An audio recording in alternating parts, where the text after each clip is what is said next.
இவற்றுக்கு பின்பு இயேசுவும் அவர் தம் சீடரும் யூதேய பகுதிக்கு சென்றனர். அங்கே அவர் அவர்களோடு தங்கி திருமுழுக்கு கொடுத்து வந்தார். யோவானும் சலீம் என்னும் இடத்துக்கு அருகிலுள்ள ஐயனோனில் திருமுழுக்கு கொடுத்து கொண்டிருந்தார். ஏனெனில் அங்கு தண்ணீர் நிறைய இருந்தது. மக்கள் அங்கு சென்று திருமுழுக்கு பெற்று வந்தார்கள்.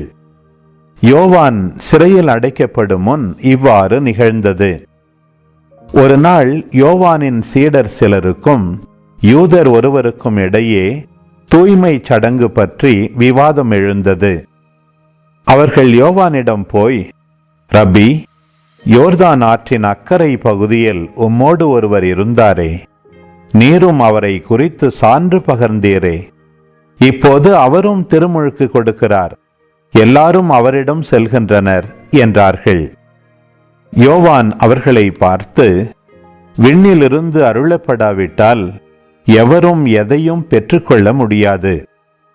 நான் மெசியா அல்ல, மாறாக அவருக்கு முன்னோடியாக அனுப்பப்பட்டவன் என்று நான் கூறியதற்கு நீங்களே சாட்சிகள். மணமகள் மணமகனுக்கே உரியவர். மணமகனின் தோழரோ அருகில் நின்று அவர் சொல்வதை கேட்கிறார். அதில் அவர் பெருமகிழ்ச்சி அடைகிறார். என் மகிழ்ச்சியும் இது போன்றது. இம்மகிழ்ச்சி என்னுள் நிறைந்துள்ளது.